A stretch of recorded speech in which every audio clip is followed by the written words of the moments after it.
আসসালামু আলাইকুম। প্রকৃতির এত সৌন্দর্য আমি কাছ থেকে না দেখলে কখনো বিশ্বাসই করতে পারতাম না। এত সুন্দর প্রকৃতি এবং মনোরম পরিবেশ, আল্লাহর সৃষ্টি কত সুন্দর, দেখলে ভালো লাগে, বারবার যেতে মন চায়।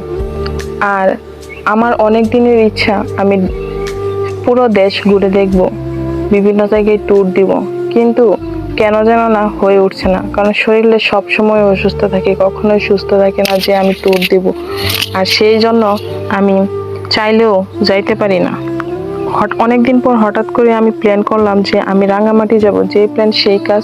টিপিএম এর মাধ্যমে আমি ট্যুর দেওয়ার প্ল্যান করলাম এবং সেখানে 2টা সিট বুক করে নিলাম।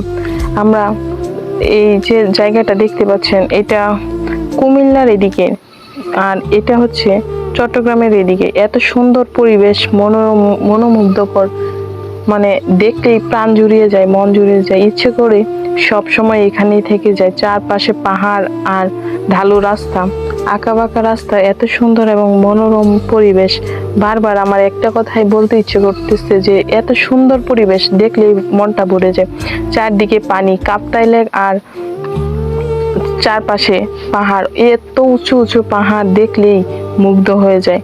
আর পাহাড়ে উঠতে আমার খুবই কষ্ট লাগে, তবুও চেষ্টা করছি ওঠার জন্য, উঠেছি।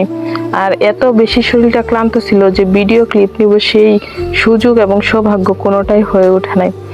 আর আল্লাহর সৃষ্টি এত সুন্দর, চারপাশে পানি আর মাঝখানে মাঝখানে পাহাড় দাঁড়িয়ে আছে নিস্তব্ধ হয়ে, এত সুন্দর, এত ভালো।